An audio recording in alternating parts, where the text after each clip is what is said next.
وبالوالدين إحسانا আল্লাহ তাবারাক ওয়া তাআলা বলছেন তোমাদের মা বাপের সঙ্গে ইহসানি করো। আমাদের মা বাপকে ভালোবাসো। আহাদাহুমা আও কিলাহুমা ফালা তাকুল লাহুমা উফফিন ওয়ালা তানহারহুমা ওয়াকুল লাহুমা কাওলান কারীমা। যদি মা বাপের মধ্যে একজন থাকে কিংবা দুজন থাকে কিংবা একজন থাকে, তাদের সঙ্গে ভালো ব্যবহার করবে। খবরদার তাদের ব্যবহারে তুমি উহ শব্দ বলিও না, আর তাদের সঙ্গে মিষ্টি মিষ্টি কথা বলবে। আল্লাহর নবী বলেছেন যে তাদের সঙ্গে মিষ্টি কথা বলবে, তাদেরকে ছিড়কে কথা বলবে না। মাঝরে ওয়ালা তাওয়াক্কালনা ওয়ালিদাইকা ওয়াইন আমারাকা আন তাখরুজা মিন আহলিকা ওয়া মালিকা। হে মা, যদিও তোমার আব্বা মা বিনা কারণে বলে বাড়ি থেকে বের হয়ে যাও, তো সঙ্গে সঙ্গে বের হয়ে যাবে। কেন যাবো এ কথা মা বাপকে তুমি বলবে না, তাদেরকে ধুমকে কথা বলবে না। সাহাবীরা জিজ্ঞেস করেন, ইয়া রাসূলুল্লাহ, কিয়ামত কখন হবে? ওরে আমার মা, ওরে আমার বোন, ভালো করে শুনেন।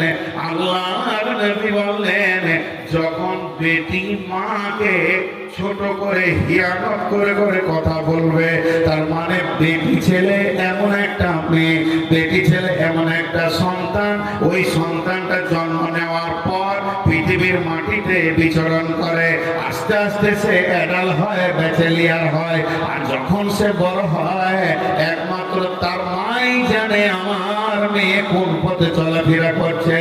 একটা মেয়ে মায়ের জন্যই নষ্ট হয়, আবার মায়ের জন্য মেয়েটা আদব বলা হয়ে যায়, আবার মায়ের জন্য সে ভালো স্বামীর সঙ্গে সংসার করে। আর যতগুলো তালাক হয়েছে তো মায়ের জন্যই তালাক হচ্ছে। তো মা জানে কত সুন্দর তার বেটি না খারাপ। এবার বিশ্বনবী বলছেন, যখন বেটি মাকে ধুমকে কথা বলবে, ইজ্জত দেবে না, তো জেনে নাও কিয়ামত কাছে গেছে। আবু হুরায়রার হাদিস, আল্লাহ নবী বলতেন, আক্কা উম্মাহু আদনা সাদিকাহু আকসা আবাহু।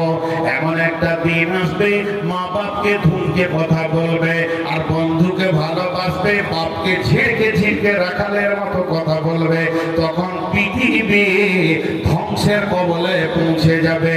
আর আল্লাহ তাবারাক ওয়া তাআলা বলছেন, যদি তুমি জান্নাতে যেতে চাও, তোমার রোডকে যদি ঠিক করতে চাও, তাহলে শুনে নাও, ওয়াবিল ওয়ালিদাইনি ইহসানা, মা বাপের সঙ্গে ইহসানি করো।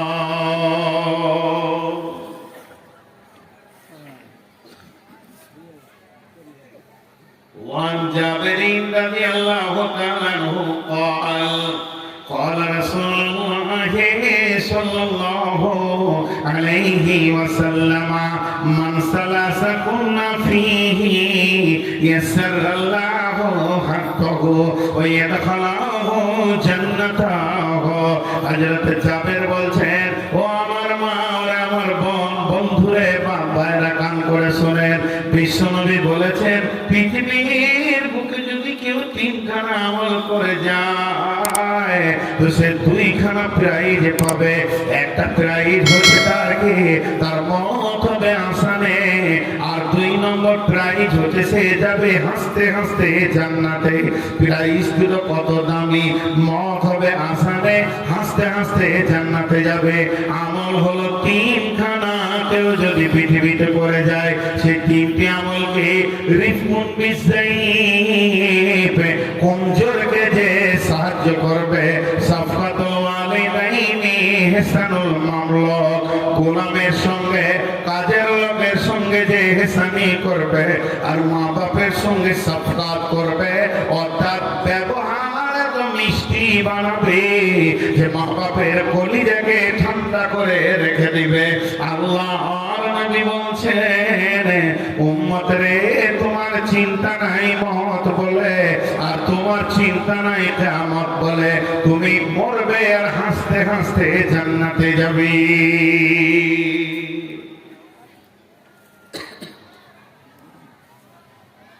আজকের পৃথিবীতে সব থেকে বেশি নির্যাতিত মা বাবা।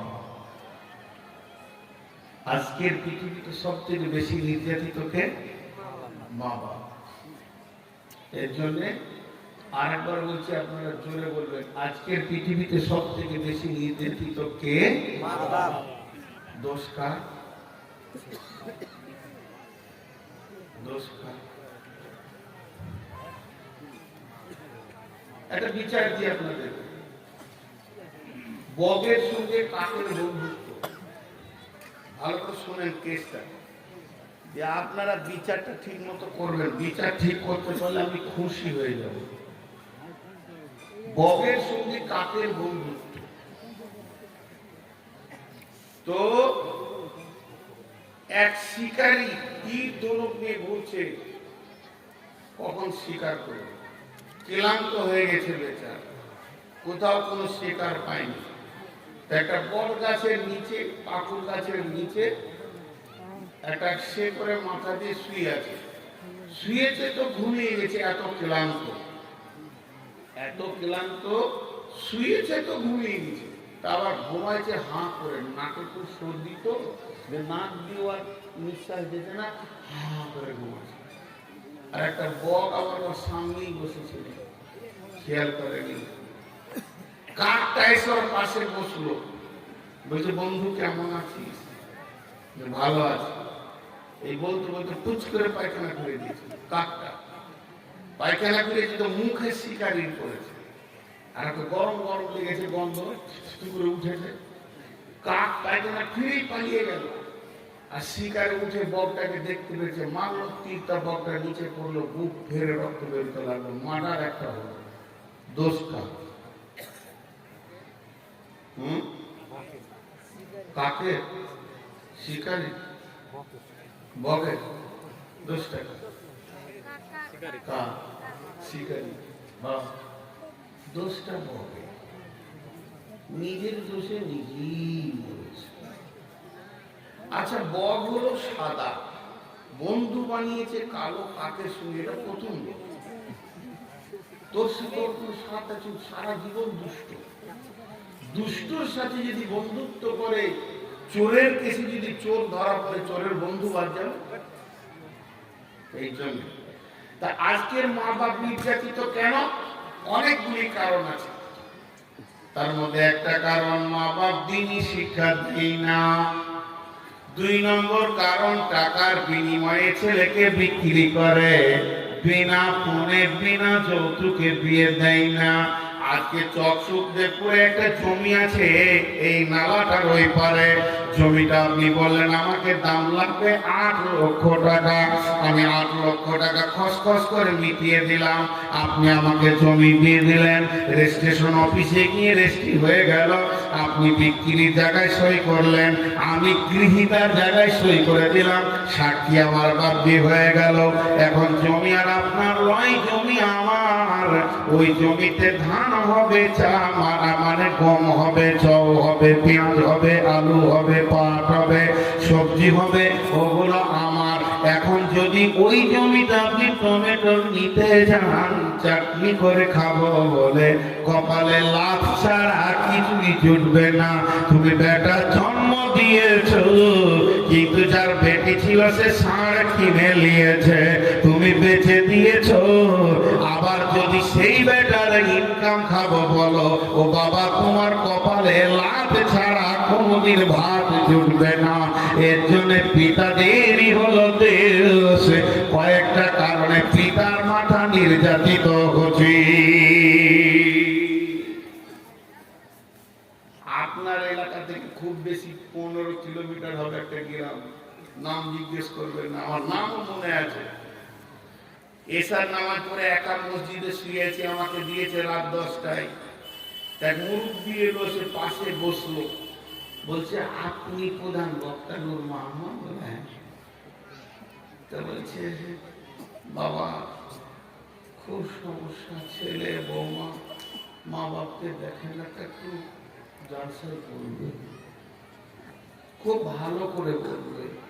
বলে হ্যাঁ বাপ বলবে, কোরআন হাদিসে আছে, আমি কেন বলবো না।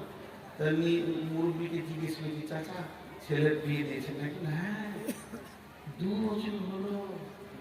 এটি মাকেও মানছে না, ছেলে বাপকেও মানছে না। তা বললাম, চাচা মসজিদে তো কেউ নাই, আমরা 3 জন, আপনি আর আল্লাহ। একটা কথা জিজ্ঞেস করবো, ক লাখ টাকা দিয়েছে? তখন কেমন তুলে যান চলে গেল। ওটা জিজ্ঞেস করিস না। আল্লাহ তাবারাক ওয়া তাআলা তারপরও আপনাদেরকে বলছি, মা বাপ অন্যায় করেছে বলে আপনাকে মারতে হবে এটা নয়, এটা তার সাইড ইফেক্ট তৈরি হয়ে গেছে অটোমেটিক ভাবে। তবে শুনে নেন, আমার রব বলছে যদি তুমি জান্নাতে যেতে চাও তাহলে ভুলবশত যেন মা বাপকে কষ্ট দিও না। ওয়ালা তাকতুলু আওলাদাকুম মিন ইমলাকিন নাহনু নারযুকুকুম ওয়া ইয়্যাহুম।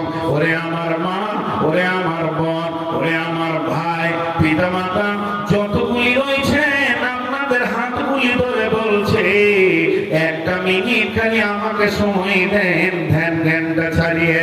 বিশ আল্লাহ বলছেন, খবরদার নিজের সন্তানকে কতল করে দিও না, খেতে দেব না এই ভয়ে, খেতে দিতে পারবো না। আর আপনার কিনা গরিবে, খবরদার এটা ভাবিও না যে আমি গরিব হয়ে যাব এই বলে সন্তান কতল করে দিও না। মাকে আমার, বোনে আমার, পৃথিবীর বুকে এমন একটা মা বাপ দেখাতে পারবেন না যে ছেলেগুলো দেখে বলছে, রে বাবা তোদের ভাতের চাল জুটাতে পারছি না, তোদেরকে জবাই করে দিই, কেটে কেটে ফেলে দিল। জি না, এটা কি বলেছেন? কি বলেছেন? আমার আল্লাহ বলছেন, ওলা তাকতুলু আওলাদাকুম, তোমরা তোমাদের সন্তান কতল করিও না। এখান থেকে বুঝে নিতে হবে, খবরদার পেট কেটে লাইগেশন করে কি পুরুষ কি নারী বাচ্চা বন্ধ করে দিও না। এটা আমার রব মানা করে দিয়েছেন, এটা তো আমারই বান্দা, এটা আমি পৃথিবীতে বানাবো। নাহনু নারযুকুকুম ওয়া ইয়্যাহুম, রুজি তো আমি দিয়ে থাকি তোদেরকে, রুজি তো তোরা বন্টন করতে পারিস না। একটা দানা থেকে 1000 দানা জমিনের ভিতরে আমি আল্লাহ বানাই। অতএব খবরদার সন্তানকে কতল করবে না, করবে না, করিও না। নাহনু নারযুকুকুম ওয়া ইয়্যাহুম, আমি তোমাদেরকে রুজি দিয়ে থাকি, আমি তোমাদের রুজি দাতা।